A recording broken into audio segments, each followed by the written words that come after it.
look, take alcohol for instance, and I'm no teetotaler, but the cost to society caused by drunk driving, caused by alcoholism, far outweighs the taxes we bring in from our alcohol sales.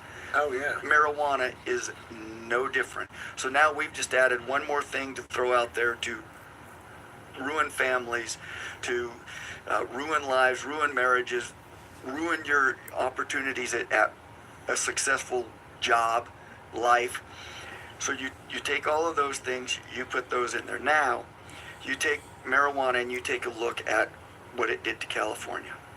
You take and you look at what has happened in Colorado, what is going on in Oregon, what is going on in Washington, and tell me how successful this experiment was.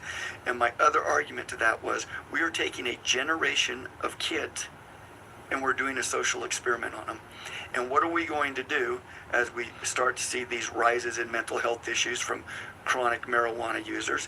What are we going to do when we realize this social experiment has failed? We never get that genie back in the bottle.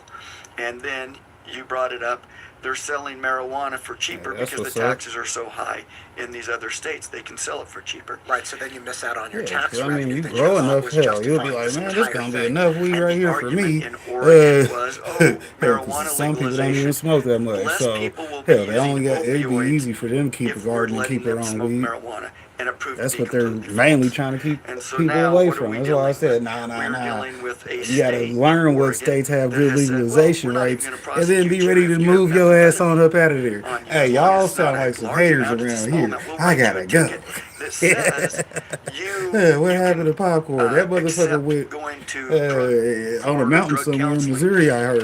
in lieu What? of the ticket. Yeah, he got the fuck up out No of one's here. doing that there.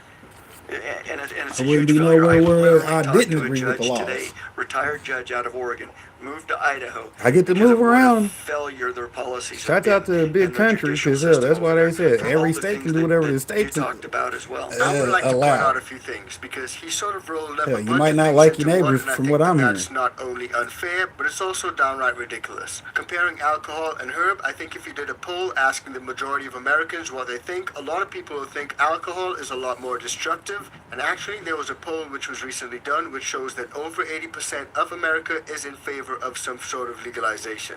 Now, he also did cite certain states, and I think fair, in some of those states there is a crime problem, but I'm not necessarily sure that that is linked to anything to do with the good herb. The fact is, in some of those states there are something called soft on crime policies, and that in itself emboldens criminals. So I think those states need to look at their crime policies and their criminal judicial reform systems, rather than just simply blaming that on the herb. And now he also mentioned opioids, and he said that a lot of people who actually have advocated for herb, for medical herb, have said that it reduces the use of opioids. And he said that that's false, it's not true. But I would beg to differ, because according to this article right now, you guys can see clearly, headline, opioid prescriptions drop in states that legalize. Federally funded study shows suggesting some pain patients prefer the flower, the good herb. And that's also just a fact. We've covered that numerous times on this channel, where there are veterans, there are people who are suffering from pain and different types of issues, and they've replaced up to 11, 15, 20 medications My simply neighbors by all know having we got the medical best herb. home Now, we actually outdoor did a video on security this cameras. recently, and we I broke could down grow why outdoors, federal no problem, but legalization hell. may or may not happen. And one of those big factors is the big pharma. You guys know we're currently facing an opioid epidemic. Everyone knows that. So to hear him say something like that when it's just blatantly not true, I think is personally crazy. Now, the way that that officer and a lot of people think in Idaho is not how every single person in Idaho thinks. There are a few people who actually disagree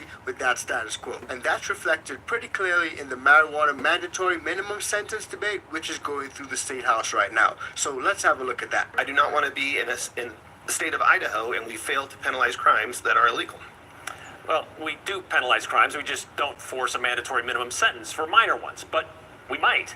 Following up on something we talked about yesterday, Bill's taking a second lap around the State House after failing in the previous go-round. This afternoon, Republican Representative Bruce Skog and, as you saw, Jordan Redmond had another chance to have their mandatory minimum fine for marijuana get a full committee hearing. And you may remember last year, they tried to make that mandatory minimum a nice $420 for anyone caught with 3 ounces or less of marijuana. Now, putting aside the mandatory marijuana puns dropped by Representative Skog last session, that bill, it died in committee after several lawmakers pointed out commanding such a punishment would take away judicial discretion.